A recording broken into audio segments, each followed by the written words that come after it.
essas são as duas combinações que fazem com que a gente ande no caminho de Deus. Uhum. É você ter uma governança natural, como rei, e uma governança espiritual, como sacerdote. Então, como um pai de família, ele tem que se enxergar, porque a grande arma do inimigo é tirar a nossa identidade. Mas Deus nos deu governança e um compromisso espiritual, porque senão a gente joga que o sacerdote é o nosso pastor. Mas ali ele está falando não, que ele criou um reino de sacerdotes. Então, todos nós fomos chamados ao ministério que é Cristo. Mas falando assim, como trazer essa realidade prática? Isso aí. Então vamos ver na época onde que os reis também eram sacerdotes. Vamos para o livro de Reis. Uhum. Então, 2 Reis, capítulo 18, versículo 3. Então nós vamos ver o que faz nos dias de hoje e antes que a gente tivesse uma governança que Deus aprovava. Uhum. Ok? Uhum. Então olha o que ele vai falar. Ezequias fez o que era reto aos olhos do Senhor, segundo tudo o que Davi, seu pai, havia feito. Daniel, Ezequias, ele assume o reinado com 25 anos. E o que nós estamos vendo hoje é homens com 40, 50, 30 e poucos anos, mais imaturo do que quando tinha 25. Imagina os de 25 anos. Uhum. Então, uma das coisas que nós temos que ter é amadurecimento, independente de idade. Porque o amadurecimento ele é espiritual, Uhum. ele não é natural. O que nos amadurece em caráter de Cristo é a espiritualidade. Então, se a gente quiser governança sem espiritualidade, nós podemos ter resultado sem maturidade, sem caráter. Construiremos coisas, mas destruiremos outras. Amém?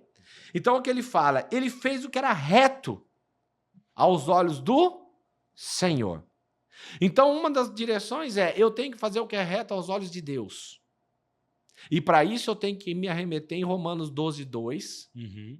onde eu não posso me conformar com esse mundo. O que é? Eu me conformar que nada vai mudar, ou eu andar conforme, mas eu preciso constantemente renovar a minha mente para eu poder viver a boa, perfeita e agradável vontade de Deus. Porque quando você olha as notícias, você fala, como que eu vou liderar algo num mundo hoje que parece que nada vai mudar e tudo está piorando em algumas áreas de caráter, moralidade. Mas Deus fala para nós que é aos olhos dele que nós temos que ser reto. Deixa eu fazer uma pergunta. A maturidade, trazendo aqui para o dia a dia, para a nossa vida, ela vem na medida que a gente vive, erra, acerta, ajusta.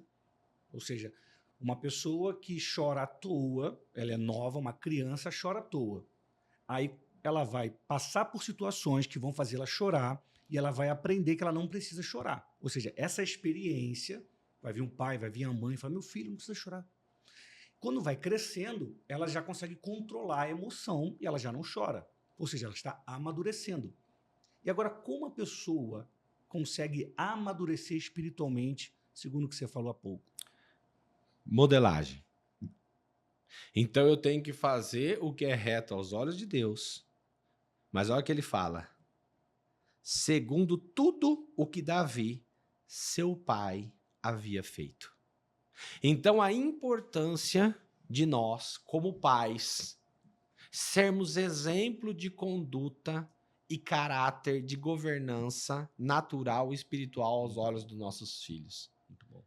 Porque como ele vai tocar o sobrenatural se o natural é tão contrário na vida dele? Uhum. Então, uma responsabilidade nossa, Daniel, e a tua pergunta é muito importante. Você ganha maturidade quando o pai e a mãe são maduros. Ah, mas e se não forem? O processo vai atrasar. Ponto. Ele vai acontecer? Vai, pela misericórdia, mas não será na vontade natural de Deus para aquela família. Então, olha só, e ele fez tudo, não é parte. Ah, mas Davi era pai dele? Não, ele era descendente. Então, como nós temos que ter? Nós, para amadurecermos hoje, nós precisamos também ter referência de quem está agindo com governança. Isso é a importância das mesas que você senta. Porque a Bíblia fala para você não sentar entre os escarnecedores. Então, há uma necessidade de modelagem, Daniel. E eu tenho vivido isso depois que eu entrei na mentoria do seu irmão, do Tiago. Quanto tem me amadurecido pelas referências, tanto dele quanto das pessoas. Estou aqui hoje contigo, fruto de um mover de geografia, para alcançar um outro nível de percepção. Você não concorda? Bom, concordo muito. Ambientes certos, pessoas certas vão nos ensinar, aí nós vamos modelar e vamos apresentar aos nossos filhos. Exatamente. Ser referência para eles. De forma prática, você acredita que o pai, além de ler a Bíblia com o filho, além de orar com os filhos, ele também tem que ser visto orando e ser visto lendo a Bíblia pelos filhos? É uma boa estratégia? Você copia o que você vê. Você não copia muito o que você ouve. É verdade. Então, eu tenho meu filho, o 03, né? Eu tenho 4. E ele virou para a mãe dele e falou: mãe, eu vou ser médico, pastor e pecuarista. Ué, por que ele falou isso? Porque são as 3 atividades que ele vê o pai dele exercer. Eu não falei para ele fazer isso. Mas dentro do imaginário, ele está procurando o quê? Referências. É isso aí. Então, olha, como nós vamos fazer isso? Como nós vamos agradar? Como que nós vamos fazer o que é reto? Então tem que ser aos olhos de Deus, ter uma referência humana, ok? E como isso acontece? Versículo 4. Removeu os lugares altos, quebrou as colunas e derrubou o poste da deusa Azerá. Também fez em pedaços a serpente de bronze que Moisés havia feito. Os filhos de Israel chamavam essa serpente de Neustã, e até aquele dia lhe queimavam incenso. Então, a primeira coisa que a gente faz para exercer governança, primeiro, é tirar a idolatria da nossa vida.